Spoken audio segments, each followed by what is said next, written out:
I'd say that my day consists of just existing. If I had, from day one, gone to a Lyme specialist like right away, it would be a different outcome for me right now, 100%. At 45 years old, Chrissy Fabrizio was living as many do. The single mom was working multiple jobs, including one here in Bridgewater, taking care of her daughter, her dog, and her home. 2 years later, a much different story. Literally overnight, I became sick. What seemed like the flu would begin an ongoing battle for answers. And a week and a half later, I went to my doctor and said I'm not feeling good because out of nowhere, I had a lot of heart palpitations. A lot of night sweats, things like that, severe panic attacks. And that's how it presented with me to start. Chrissy was diagnosed with anxiety. Though a bit skeptical, she followed her doctor's orders until more symptoms began to crop up. I started getting a lot of numbness in my legs, blurry vision, headaches, stiff neck. They still said it was anxiety. I'm like, no. At that point, I said, no, there's more to this. A friend recommended Chrissy have a test done for Lyme disease. I got tested. It came back positive for the antibody test, but the follow-up test, which is called a Western blot, only came back with a couple of bands, what they call bands. And per the CDC, you need 5 bands to be considered positive. I only had 2. So the doctors said, you don't have Lyme. And I believed them. Getting the right diagnosis can be extremely difficult. According to Imagen Incorporated, a laboratory out of Norwood, the most commonly used tests are relatively insensitive in the very early stages of Lyme disease. As her symptoms grew worse, Chrissy continued her own journey for answers, visiting over 20 doctors, both primary care physicians and specialists. It became a roller coaster of emotions, including one experience with an infectious disease doctor who said she had all the symptoms of neurological Lyme disease. I thought, great, I'm going to get the help I need.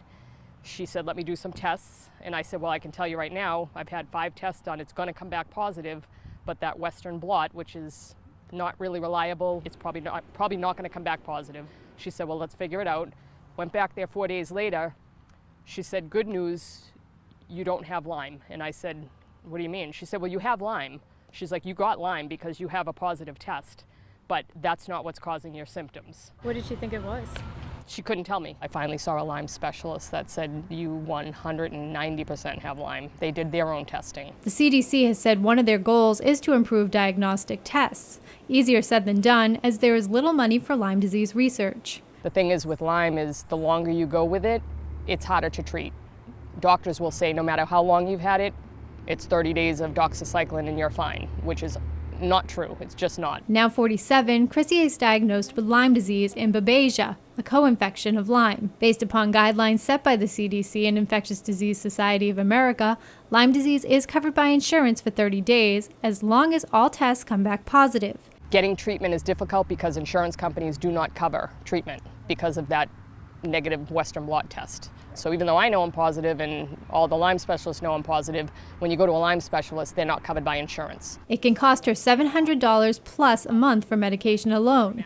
The struggle to find the right treatment compounded by her body's reactions to antibiotics. I don't even want to know how much I've spent out of pocket in the last 2 years, and I'm still no better off because of the fact that it just is that hard to treat when it gets this bad. And unfortunately, I'm not a person that does well with antibiotics, so it's been trial and error with me. Meanwhile, Chrissy's symptoms are taking their toll on her career and personal life. I went, like I said, from working 2 jobs to working 1 job to having to cut my hours because it's debilitating. I do the best I can, but again, when it's in your brain and it affects your thinking and your ability to do things that you used to do with no problem, I mean, simple tasks that I used to be able to do no problem, I actually really can't. And I know I might not look sick. A lot of people with Lyme, they don't look sick, so that's the problem, is people think you're fine because you don't look real sick, even though you are. Where people can't see, the physical signs, tell me what you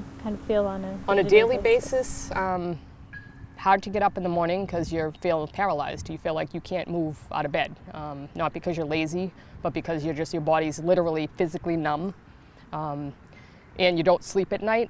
You're up all night with night sweats and heart palpitations. And it depends, everyone presents differently. Some people have just joint pain. Mine's more in my brain, so my head pain is severe 24 hours a day. My body feels okay, honestly, I don't have a lot of joint and muscle pain. I did months ago. Chrissy calls Lyme isolating, the quality of life she once knew disappearing with her health. It affects my family life. It affects what I can do. I can't do what I used to do at all. I try to do what I can. I really can't go to a lot of places because noise bothers me. It bothers my head. If I sit up for too long, I have a lot of dizziness, lightheadedness. So I just kind of stay low. I go home, I just hang out at my house. If there is anything positive to be gained from Chrissy's experience, it's her desire to offer support to others. She'd like to start her own support group on the South Shore and has set up an email at LymeDiseaseBites3@gmail.com. Because it's something you really need, because if you don't have it, you don't understand it. And people try, they really do. I have a great family and they really try so hard to understand it. You could never understand it unless you're going through it. It's frustrating for me and it's frustrating for people that have it, but it's more frustrating for the people that see you going through it because they can't do anything about it. You can support Chrissy's treatment at GoFundMe.com. Just search Chrissy Fabrizio. It's a huge epidemic. People don't know enough about it. Don't second guess yourself. There's a reason you're sick. You're not sick for no reason.